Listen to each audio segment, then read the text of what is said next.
Bonjour. Bonjour. Must practice, no? Comment ça va? Je vais bien, merci. Très bien.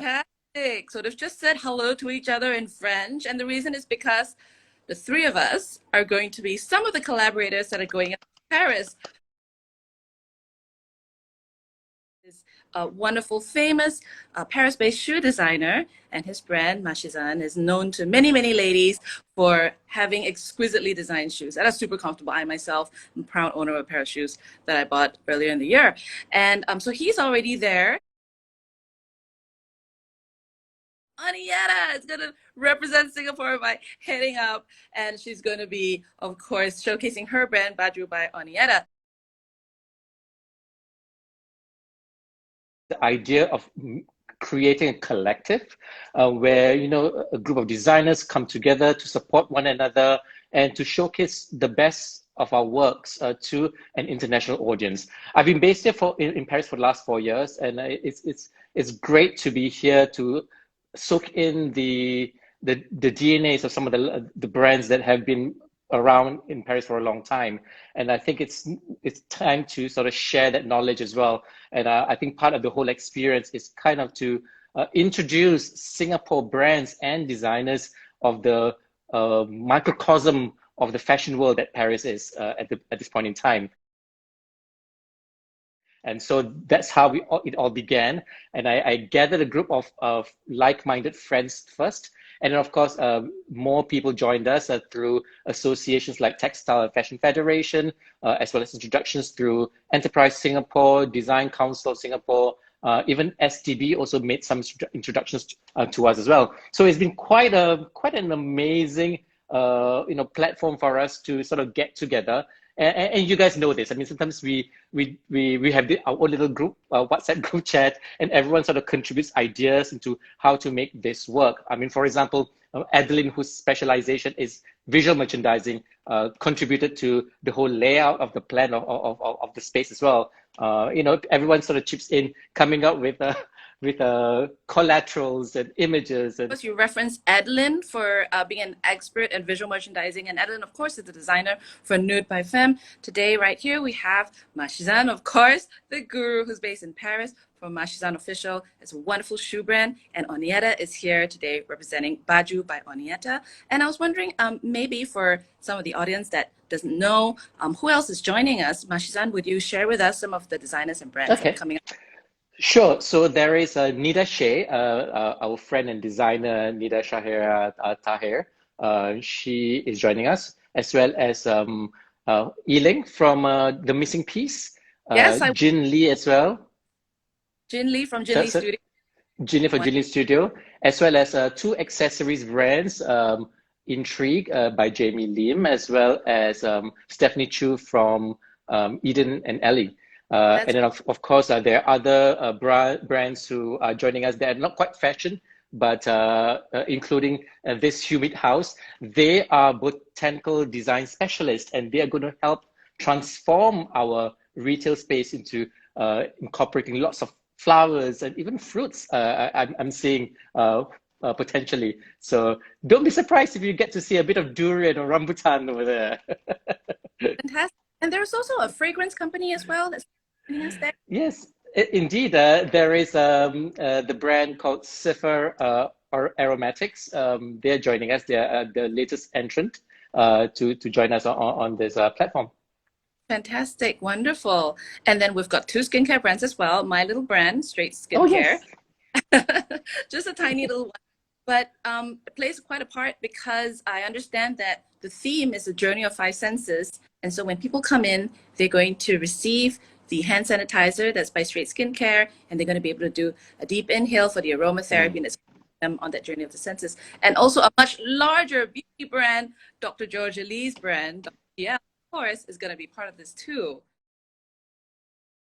If I could just add to that, that's a very interesting idea where we want to draw in people to the space. So it's a very proactive approach. And so it's not just, waiting for passers-by to walk in. We're going to have like demonstrations, workshops, roundtable discussions. I think Oniatta will tell you a bit more about that. She's going to do a masterclass about batik appreciation, and also fascinating one event that's going to be quite fascinating is we're going to have a fun, light-hearted debate with this topic. My sambal is better than your sambal because... Mash, this one not light-hearted, it's very serious, no, when you want to compare sambals. Indeed, and we're going to get Oniatta to moderate that debate. So I'm so looking forward to it. I love it. Sounds like everyone's going to be having lots of fun. Oniatta, please tell us about the preparation that's been going on behind the scenes for you, preparing to actually travel up from Singapore to Paris. So you're one of the few designers that's going to be making the travel. For myself and a lot of designers, our products going up. But you yourself are going up. Please tell us about how the preparation's been for you. I think as it stands now, I'm not one of the few that's going out. It seems that I'm the only one going out, right, Mash? We're also worried about the quarantine. I think that's the one that's stopping a lot of us from going up. But yes, preparation is heavy duty, guys, because production is still taking place as I speak. Half of the things that are going to be packed and sent up to Paris is here. The other half are still being worked on. Reason being, I am reprising last year's collection of motifs from the Kasih Sayang collection, but on the signature silhouettes that we have. So it'll be quite an interesting visual kind of a experience for the Parisians, for the audience in Paris, which also includes our Singapore friends, whom I hope we will get to meet at the pop-up. So apart from that, it's also arranging, you know, a lot of things like photo shoots for the campaign, and also planning what I'm going to actually be doing there, because while it seems like it's only a week, it's also important for me to make sure that in that time that I'm there, much needs to be done for the brand in marketing it, and also in taking in the entire backdrop of Paris as a means of positioning Baju by Oniatta on its international debut. Right, fantastic. Wow, an international debut. That's just so exciting. You mentioned some silhouettes that you wanted to introduce to the world stage. Can you tell us a little bit about that? I am actually bringing the ready-to-wear collection from the store.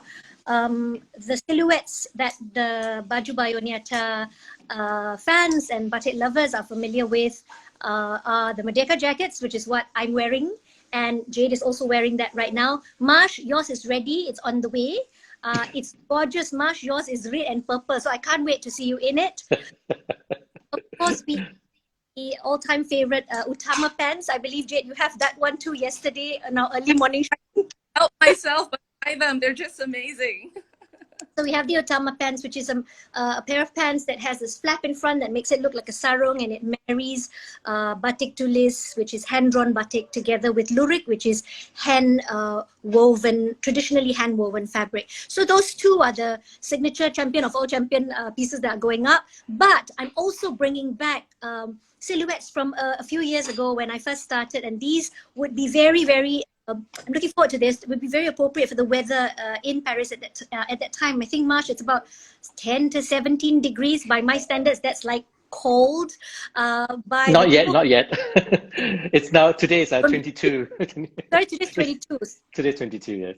Gonna go down to 17. So I've got these long jackets with Mandarin collar and nicely lined with Italian cotton inside. So I'm quite excited about bringing these things. They are the outers that you can wear with your turtlenecks. And what else am I bringing? There's scarves, lots of silk scarves from the Lingkaran collection. So we're gonna have lots of fun in displaying and sharing that love for batik. At the same time, as Marsh mentioned, the workshops that I would like to be able to hold as part of the mission that I'm on, because that love for batik and the advocating for an ecosystem of traditional craftsmanship is something that's very important, and for us to understand that this beautiful piece of cloth that cloaks us has gone through a journey of drawing and waxing and coloring and dipping and all sorts of processes, which I'm hoping to break down and to unpack with the audience. So we're actually making teaching pieces right now to show the process from stage 1 to the time it gets to look like this. And you know, the French really appreciate this thing. I mean, the whole concept of savoir-faire, they really have a very deep appreciation for things that are made by hand, because they have a history of, artisanship and craftsmanship. So I think they would really appreciate it. I've got classmates in fashion school who are really looking forward to seeing these pieces, and hopefully we will get to learn something and show them what Asia has to offer as well. Tell us about the sambal workshop or debate. Well, I was, nothing draws people in like food, right? So the whole idea is that it's a light-hearted repartee between groups of a few friends. We're going to get someone who, one of the founders of a Singapore cafe, Singapore restaurant in Paris, Perlin. Hopefully she will join us as one of the panelists, as well as the president of Singapore Club in France. And interestingly, we're going to get one Frenchman, a Parisian, who's married to a Singaporean, and he is so into Singapore cuisine, Singapore food, and he's devised his own sambal recipe. So the idea is that, in this particular session, people will share the recipes and the secrets behind their sambal and what makes their sambal so special. I mean, for me, for instance, I cook a lot, and I know my sambal is pretty good, but I'm sure there are different versions of the sambal. So I want to get a sense of people trying different things and exploring it, tasting the sambal, and having fun with it, and sharing recipes. And because for a lot of us, we're sort of we have our family recipes, but we don't know what the others are like. So this is an opportunity to sort of trade secrets in some sense, and having fun, Yeah, it's a really light-hearted thing. I wish I could be there in person. It sounds like it's going to be really fun. So I have a question for Oniatta. You've been in Singapore this whole time, your brand that is, since inception. And I know that you've, got a really interesting story of how it all came about. How do you feel about this opportunity to showcase your brand in a city like Paris? It feels almost unreal. I would say it feels surreal, but almost unreal. Because, what started out as a side gig in 2016, I've been an educator for 21 years in a classroom, but also on the weekends doing pop-ups at little spaces, sometimes with groups of people, sometimes on my own, just to share that love for batik. And now being able to pack that suitcase to bring batiks for an audience, that I don't know, I honestly don't know whether they're going to like it or not. I'm keeping my hopes positive, my feelings positive. I'm hoping my energy is something that might excite everyone else just as well. So while I am excited, I'm also very nervous because you never know. But what really is exciting is the fact that this opportunity came just like that, a phone. I met Marsh in January, right, Marsh, when you came back, and he had a pop-up, and then I went over, and that was the first time I met Mashizan. We were just talking to each other on Facebook through a common friend who's also a teacher, Yvonne. And then I met him, and then just before he left for Paris, he came to the store and took home some batik masks, right, Marsh? And then in the middle of, was it fasting month or was it Hari Raya, that he sends a text and say, what do you think about going up to Paris? And I'm like, what? It feels, like I said, it feels unreal, and it's exciting. There's a tremendous amount of work that comes with it. But also I think it's an affirmation of the tremendous growth that the company has, or the business has gone through since 2016 to the time that I took this on full time in 2019. So I'm really excited about this, but at the same time, it's nerve-wracking. And I'm going alone, yeah? I'm going alone. I'm banking on Marsh for many things. But I promise I'll bring my rendang up for you, okay? It's not my rendang, it's my mother's rendang. I think for me, it's really important to sort of build a community of designers and in the same space. Being in Paris, I know that it's very important here that people belong to fraternities and either Chambre de la Haute Couture. In Singapore, I think we have a little bit of that, but I think that sense of community needs to be further built, and having events together like this, I think it really sort of fosters a sense of bond between creatives. And I think when we have that community starting to build, that's when we really will have an impact in the global stage. I mean, when you look at the history of fashion in the in the 70s and 80s, you had the Belgian wave of designers taking center stage, the Japanese with Miyake, Comme des Garçons. So Singapore has the capability to exert its soft power. And I think what I'm trying to do is really just one small little step in bringing forth this idea of soft power. I love that. Soft power is just, it's something that anybody can try to do, to be able to showcase their passions and their hobbies, and put forward something that's intentional and meaningful, and influence people. It's not necessarily that harsh power that a lot of people thought was necessary in order to be able to make any inroads. And I'm not just talking about war. I'm talking about also the advertising dollar, or having to have a lot of resources to be able to say, for example, go to fashion school in order to be able to bring up a brand, for example. And to that point, I'd like to actually bring up a question that our friend here, Mars Zura, has asked, which is, when you guys start up, did you have a fashion background, or did it all start with a passion? And I'm going to pose that question to Oniatta, so that we can learn a little bit about her background, and also tell us a little bit of how soft power has helped. Thanks for the question, Mars. No, it didn't start with a fashion background. As I mentioned earlier, I've been a teacher for 21 years. I am an applied theatre practitioner as well. So I work very closely with vulnerable communities and in the classroom as well. But it started really with an absolute obsession. I was obsessed. It was an obsessive behavior that I had towards batik. Trips that I would make to Indonesia, whether during on holiday or when I follow my husband on his business trips, it's always been going into market spaces and then eventually going into villages to be with people. And then I realized it was that connection, it was that relationship that I was very interested in building with craftsmen, and bringing back a piece of cloth, literally, that embodies a narrative of these storytellers that have put wax on cloth. And it started really with that, wanting to embrace that part of heritage, and that part of heritage that also belongs to me, because my grandparents are Indonesian. And so it started with that, really. It's more than just fashion, I think, for me. It's not just a baju, as it says. It's not just a baju that you bring back.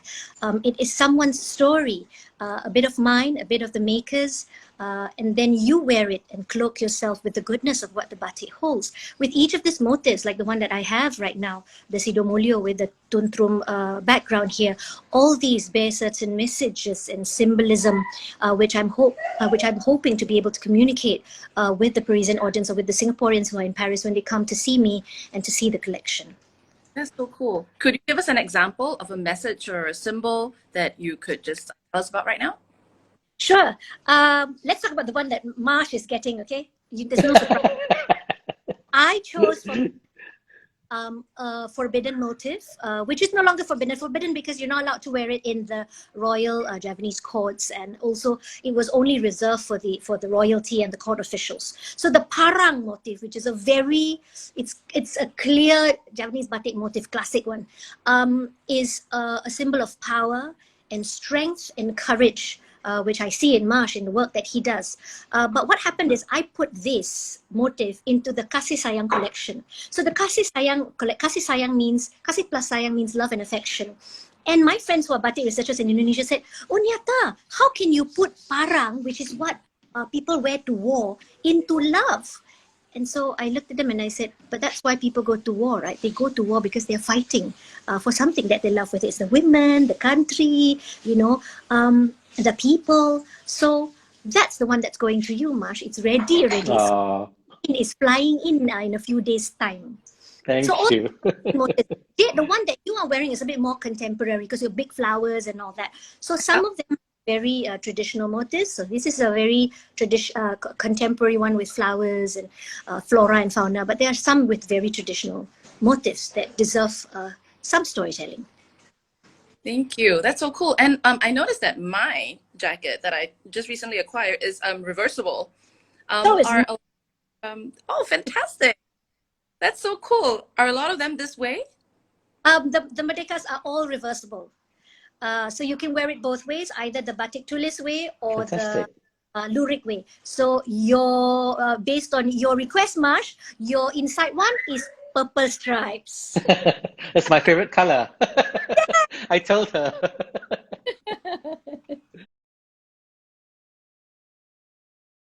I love the story that Oniatta you just said, because I think it really speaks about how important it is to tell the story behind the intricacies of each fabric, because it's not just a piece of material. There is a lot of history and heritage and tradition that I think many of us may not realize the depth of the storytelling that goes involved into each piece. There's a comment here by I Love Satcher. Thank you very much for purchasing Kase 6. I also want to say that the collection that's going up to Paris has very many Frenchy colors. Amber Gold, Dr. Kwa, how are you going to make the humble hand sanitizer sexy enough for the French? I love your ginger version just before yoga. Oh, thank you so much. My brand is so small. I actually literally only have like 2 cents for my hand sanitizer. One is the jasmine, which is a bit more down tempo. So I encourage people to put just one dewdrop, drop their hands till they're dry, and then do a deep inhale for the aromatherapy, and then go into something that's calming. For example, if you needed to calm yourself down before a tough meeting. And the other is invigorating ginger, which is the one that Amber Gold Girl was just talking about. And this one's a little bit more energizing. So just one tiny little dewdrop, not too much because it contains alcohol to be able to kill off the germs. Rub your hands together until dry, do a deep inhale, and that's something that's fantastic for doing something energizing like yoga. How are we going to make it sexy? I'm going to have to rely on Mashizan to be able to do that, to be able to embody the straight skincare. Jade, we have our showroom in Paris, and every time I have client fitting sessions here, and I always make it as part of our sales ceremonial, where the first thing they do is to hand sanitize, and I always tell them to rub your hands, leave for about 10 seconds, and then inhale. That's part of the aromatherapy. And I even do that with some of my French friends as well, because especially when they're stressed, it really helps to calm the senses. So, that's part of our sales ceremonial that we do here in our showroom in Paris and with our French clients. And that's what I'm going to do as well with a pop-up as well. It's part of the journey for people to experience when they go to the pop-up. Yes. And speaking of the 5 senses, I also wanted to just do a shout out for some of the audience that have been actively posting and giving lots of suggestions. Of course, many people are talking about the food. So Amber, falafels and la marée are crazy nice. To try them, Oniatta, when you're there. Also, Kalala Tigana-san has said the saffron for North Indian food in Maré is very good. Sounds like Maré is a good place to be for food. And really anything Lebanese. The pistachio wrapped ice creams are supposed to be fantastic. So this is great. Sounds like you guys are going to come back nice and plump. Now, a lot of the audience now has already seen me hold up my straight skincare hand sanitizer. And of course, we've been showing off Baju by Oniatta. I'm wearing that. She's wearing that. I was wondering, do you have a... Whoops! I didn't have it prepared, but it's just over there. Let me just quickly nip over and get it. I forgot. There's a question by Ananda Maitreya to say, Oni, how are you designing? Are they on mannequins or models? Great question. Thanks, Haris, for that question. I am hoping we get a mannequin, but I like the fact that the store is very modular. So they're like, it's got all these like walls that have these railings, and then it's part of the whole visual merchandising where you kind of hang the things in a very edgy way. but models, Baju by Oniatta, who models it Oniatta. And I heard, Haris, you are also modeling for me on Monday, right? Because, there's so much female representation, on fashion spreads and all that. So I have actually invited Haris for this. We are going to be doing a photo shoot on Monday at Tan Yap Heng Studio. Is he also going to be wearing forbidden design, the parang, or is there something else that you're meant to try? Haris always wears things forbidden. Sounds like a conversation between two good friends.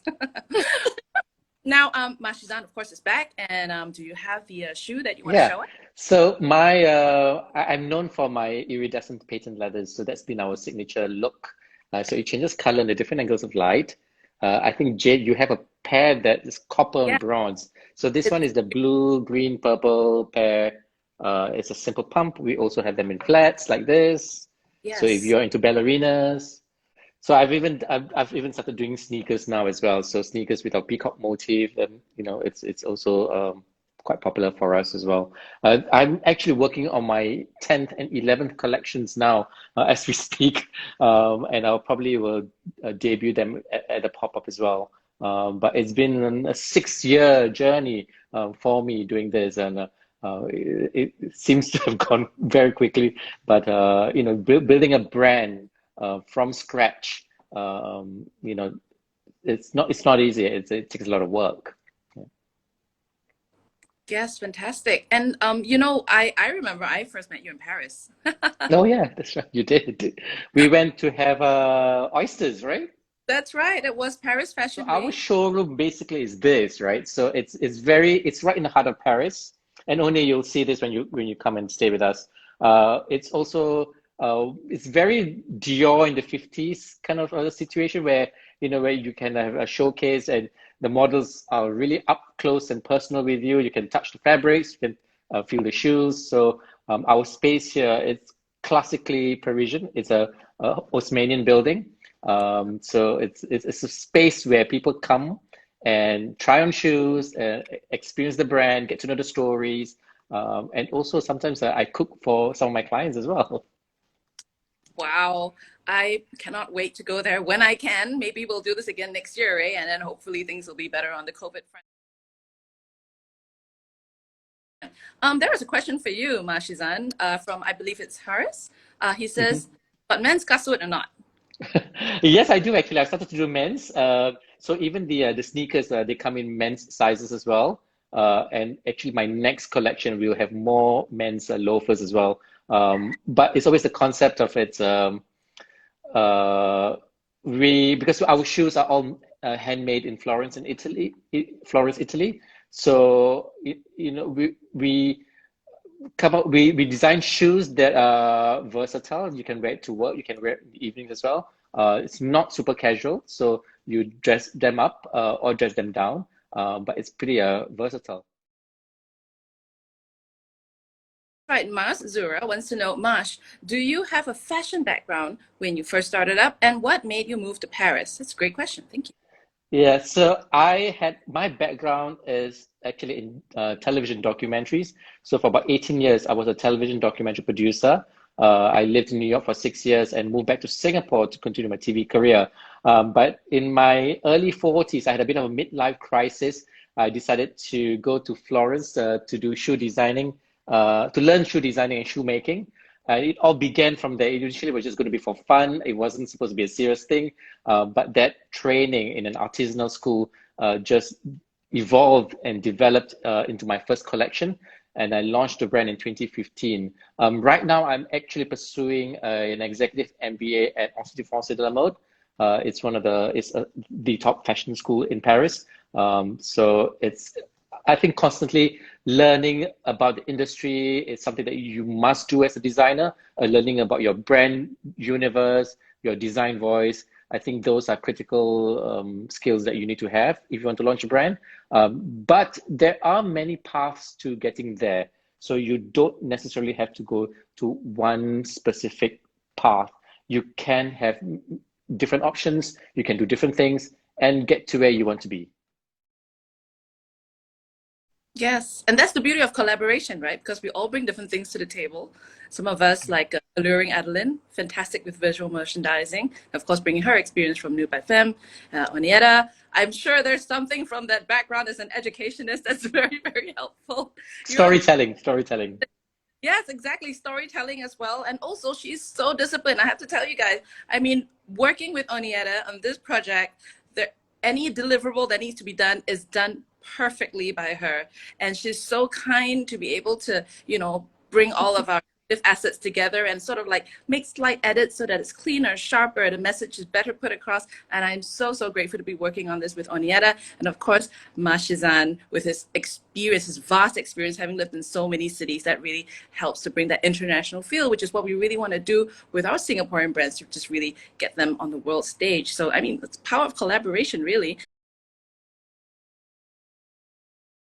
Singapore, we're known for being techy, being tech oriented rather, and also for our manufacturing and our hard skills, our mathematics and science and engineering. But there's a side to us that's more, emotive and softer and sensitive even, and creative. And we should not downplay this strength of ours, because in the global stage, and people are constantly looking for interesting things and interesting perspectives. I think that's what I'm trying to achieve here by doing this collective. Because easily we all can go on our own journey and do our own thing and just not care about anyone else. But it's a different world that we're living in now. I think we have to be aware of what's happening around the world, how it's impacting our friends, our fellow designers, our tribes people. So this is just one small bit on my part, trying to put forth this philosophy. That's fantastic. I love that. And that's also another reason why we should all support one another. So it doesn't mean that you have to be, really big on shopping or really big on design, or you don't want to be an artist to be able to support us. You could just talk about us, be open to new ideas. Be open to the fact that a brand that has done well in Singapore, like Baju by Oniatta, might want to showcase her brand to another city, a city far, far away like Paris, and just, keep that conversation going. I think that's really what we're trying to do here with our series of IG live sessions that's, of course, kicking off today, because, with conversations, you get a flow of ideas. And I think really just to evoke more awareness. I think that would be just so fantastic for all of us to sort of just elevate ourselves a little bit in terms of getting a broader perspective. And that's why conversations are so very, very important. With this journey that all of these Singaporean brands are taking to meet you in Paris, what are you looking forward to? Well, I'm hoping to sort of create this sense of community among Singapore designers, and this is the first step, and also to showcase to our Parisian audiences that there is talent in Singapore, and how amazing that talent is to be showcasing together. Not many designers from a certain country would do this on their own, from the ground up, initiated by themselves. No one is forcing us to do this, because we want to do this on our own accord, and we feel strongly and passionately about the work that we do. So I think that's what I'm trying to communicate, and hopefully this relationship that we create goes beyond this event. And who knows, we could do more later on. Who knows, right? A lot of people are saying to Mashizan, hey, maybe we should do this again next year or the year after that. Maybe we should link Paris Fashion Week. Maybe we should do some fundraising so we got stronger advertising dollar and everything. And Mashizan's like, let's just get through this year's. Caution, optimistically cautious, Yes, absolutely. And Oniatta, please let us know, what are you looking forward to in this journey that you and your brand are taking in this journey from Singapore to Paris? I'm actually excited about the message of my love for batik to be shared with a wider audience. It's advocacy work for me to be able to share the kind of journey that the brand has taken, and to share that love for batik with a wider audience. But I also want to remind myself and to the audience out there as well, it is a very frightening world that we live in right now. The pandemic has hit us all in the most unscrupulous of ways, and some brands have had to stop or to close and to stop working on their. Some people have had to stop their brands, you know, and I think this is such an opportunity for us to be able to, for me as well, to be able to travel. It is not something that I take for granted. I'm very grateful for this opportunity, but I want to be able to also be able to head there with that sense of hope that this pandemic is going to, we're all going to be all right with this opportunity that we have over there. I'm also excited about cycling in Paris, to be honest. I'm bringing my bike. Marsh is just going to shake his head right now as I say this. And so is my husband, who's behind there. He says, please don't pack your Brompton. But I figured, you know, I'm at a part of my life now where I don't want to go and do something and regret not having done something else. You know, like I'm going to sit there and say I'm going to buy a bike at Brompton Junction in Rue de Rivoli. Then I have failed. So I'll just bring my bike and enjoy the beauty of Paris with my batiks over there. I'm looking forward to meeting a Singaporean lady. She used to be a child actress, singer, TV presenter. I think the Malay community would be familiar with her. Her name is Norazia Ali. She used to sing this song, and I will sing it for you a little bit. It goes like this: chibidi bidi, chibidi bang bang, chibidi bong bong, chibidi bong bong. So this girl, who's now a woman, lives in the south of France, and I'm actually meeting her on the second day we open. She's actually taking a train up to Paris to meet me and do a photo shoot so that I can tell her story with the rest of the world. So that's basically it for me. Yeah. That's fantastic. It sounds like you are really embracing this experience, and you're going to get, like, you know, the most out of this. Like, whatever you can do, you're just going to grab life by the horns and just like enjoy that. And I think that's just so super fantastic. I love the themes that we talked about today. You know, I know a lot of people thought we were just going to be talking about like technical facts, try to, like push our brands and stuff. But instead, we've been talking about soft power. We've been talking about, multiculturalism. We've been talking about elevating Singapore itself, onto the global stage. And we've been talking about hope. I really loved when Oniatta brought up, the hope that she holds in her heart in the midst of this COVID pandemic and all the things that we might be looking forward towards in the future. I love that so much.